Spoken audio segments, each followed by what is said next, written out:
different exchanges value different coins differently. And that's how somebody like Sam Bankman-Fried, he was able to see how coins had different value in different places, but with technology, you could trade those coins instantaneously. And so as you're in the blockchain, you're moving coins around, you're automatically making arbitrage just on the coin transfer depending on who values it more from here to there. That's a dangerous game, right? I mean, that's like, I'm a horse racing fan. That's like me going to the track, right? I mean, there's no guarantee anywhere in that. And a lot of people get taken. A lot of people who are opportunistic make a lot of money. Yeah. The cool thing about stablecoin is it's actually bringing some certainty into cryptocurrency that has never been there. Welcome to the Payments Experts Podcast, a podcast of Global Legal Law Firm. We hope you enjoy this episode. And we are very excited today in studio. We have joining us Leo Arzumanian, one of our associate attorneys in the transactional department, as well as a podcast regular. Of course, Leo's quite a regular these days as well. Chris Dryden, who's the founding and managing partner of the law firm. We also have our firm lapdog, Stewie, is down there. You can't see him, but he's joining the podcast as well. Wouldn't get out of the chair. Exactly. Yeah. He was dying to talk about stablecoins. Gentlemen, we are talking about stablecoins and the payments industry. Obviously, there's been a lot of movement. Really looking forward to this one. Take it away. Sure. Chris, I think the best way to start maybe is, because you brought up this topic and said that you want to discuss. I was just curious why. I was kind of surprised.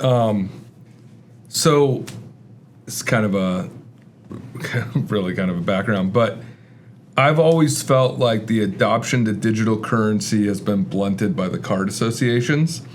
They're not in it, right? And that and the fact that it's fairly illiquid, right? I mean, there's no exchange generally. I mean, there's crypto exchanges, but where can you actually redeem your crypto very easily? Right. And so when I saw the article that I read associated with this about the volume of stablecoins that are now in commerce, I kind of saw it as, oh, okay, well, maybe this is the intermediary step to creating a exchange for crypto into the regular currency markets, which I hadn't seen before, and it seems like there's a willingness, and the banks are participating in it. Right. So that's why I did it. But I mean, I think what's probably the best is like just to explain what stablecoin is. Yeah, I agree. Before we get into that, I just want to get the exact statistic correct, but I saw in another article, staggering over $27 trillion in payments from last year stablecoins. Were just from stablecoins. Yeah. So that's when I read that, I was like, oh wow, I didn't know that it was penetrating the market, the payments industry, in such a significant way.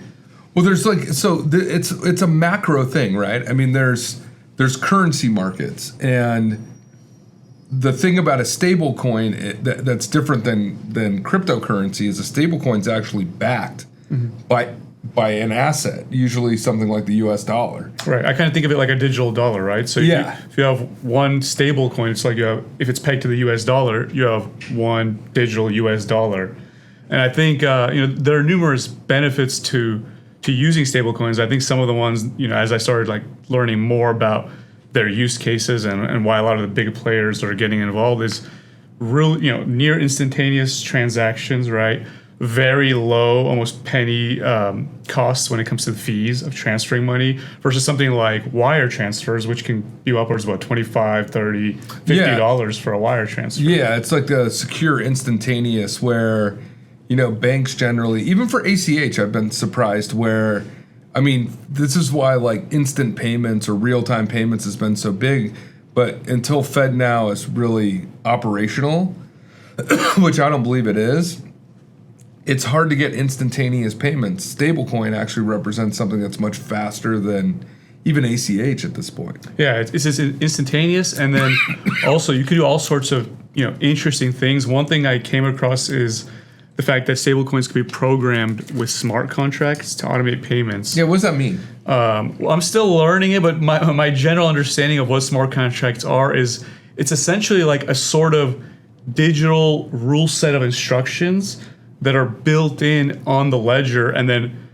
whatever those instructions, outline, the stable coin corresponds to those instructions. So, send payment from A to B under this condition at this time, and the coin mirrors the instructions or the contract. So it's a rules-based system. It's a rules-based system. So it's automating? Yeah, it's automating the flow of funds based off the conditions that are programmed into the contract. Yeah, it's interesting. Look, I think this is the next level of automation having to do with currency, where so one of the things that happens in banking that most people don't know is there's a large amount of money that floats from bank to bank during a day. And I think this is a way to have a stockpile of USDC or stablecoin. USDC is the one that I think of all the time. It's Circle. I've seen people doing all sorts of stuff with digital coins for a long time, like trying to find arbitrage between exchange rates. Like, there's all sorts of stuff, and it's always been fascinating to me. But again, card brands are the big obstacle. To me, this feels like, oh, well, maybe that's not an obstacle, because some of the major banks are actually participating in different ways. Right. JP Morgan, I think, just created their own stable coin. Companies like Stripe and PayPal. But I think that's going to be for internal use, at least initially, right? Yeah. But it still goes to show that this is no longer a niche, trend or something that only like people who are really into the crypto industry are Crypto bros, right? This is really this is banking. This is banking. This is starting to get adopted by all the major players across the board. Companies like Stripe, PayPal, I know they're embedding stablecoins into their platforms. It's really becoming, in my opinion, kind of the next wave. But it's here to stay. It's not something that's going to come and go.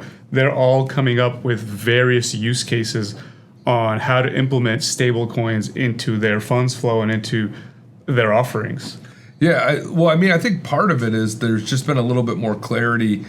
This administration, the Trump administration, they're pushing on this. They're pushing on a lot of things that are pro-business minded that make sense. And I think this is one of those items where we're moving into a digital age, and you've even seen it in recent legislation. Yeah. So the Genius Act, which was just passed this year, we don't have to get into the particulars. What I think really matters when it comes to this is just acknowledging the fact that we now have regulation that addresses this. Before, I think a lot of the major players didn't want to get involved because there were all sorts of regulatory concerns, and really it was kind of just an open free-for-all of like no one knows how it's going to be handled, how to comply, etc. But now we have this new law that was recently passed that lays out all sorts of requirements for issuers of stable coins.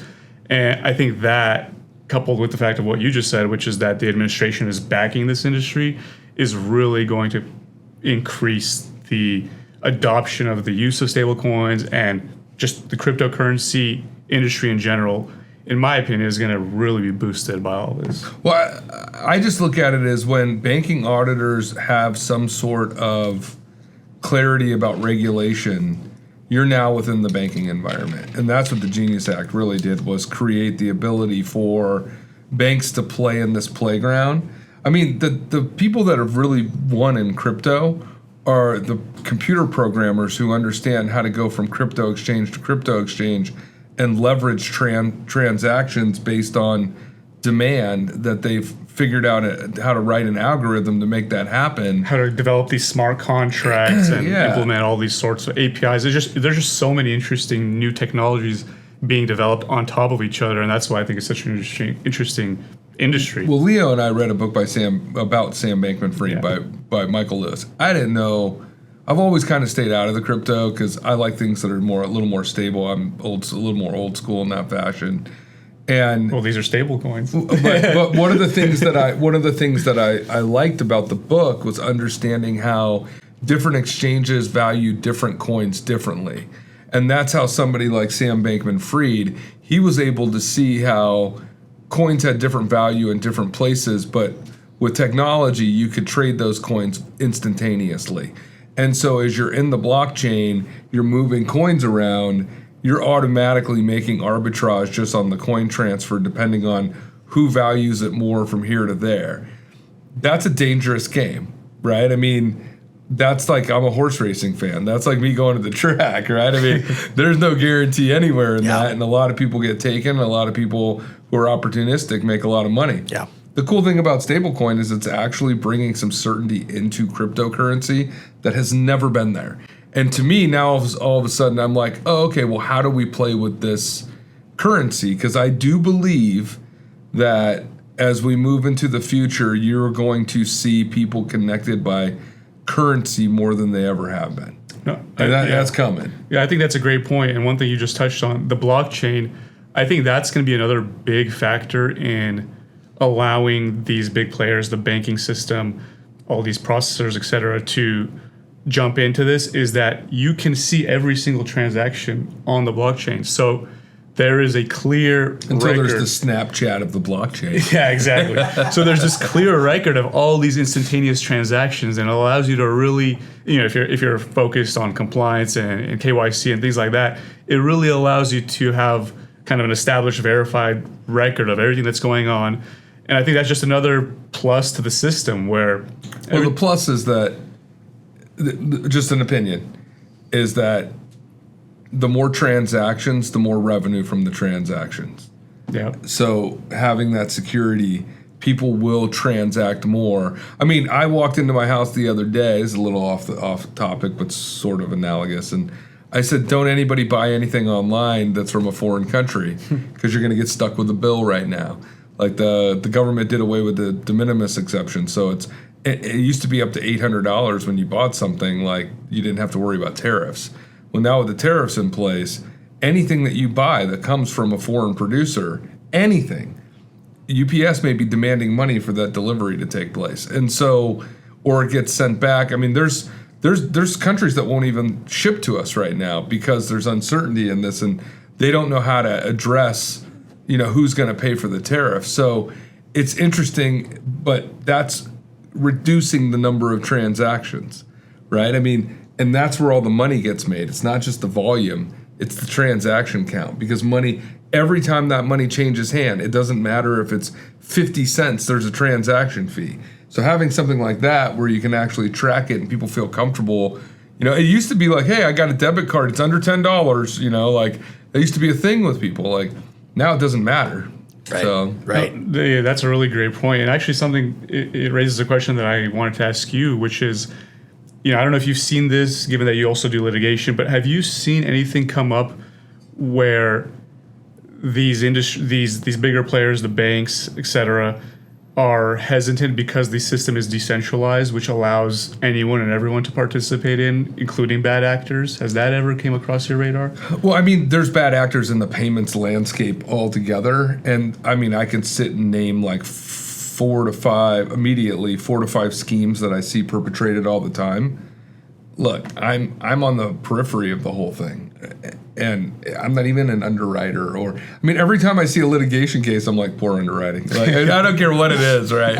I mean, the person that's actually the defendant or the other side generally, or if we're representing the defendant, is somebody that if you really looked twice, probably needed a little more scrutiny coming into the landscape, right? I mean, but I won't say that that's always the case, because there's a lot of times where I think that the other side brings them in opportunistically to get a control of their money and then just go, oh yeah, sorry. And so, I mean, I think the game's being played on both sides, right, and I think that there's a lot of money exchanging both sides, and that isn't decentralized, right? Yeah. I mean, like that's still something.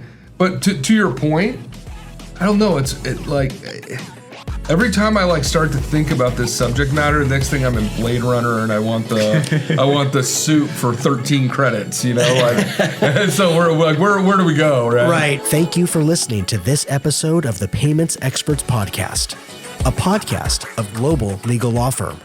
Visit us online today at globallegallawfirm.com. Matters discussed are all opinions and do not constitute legal advice. All events or likeness to real people and events is a coincidence.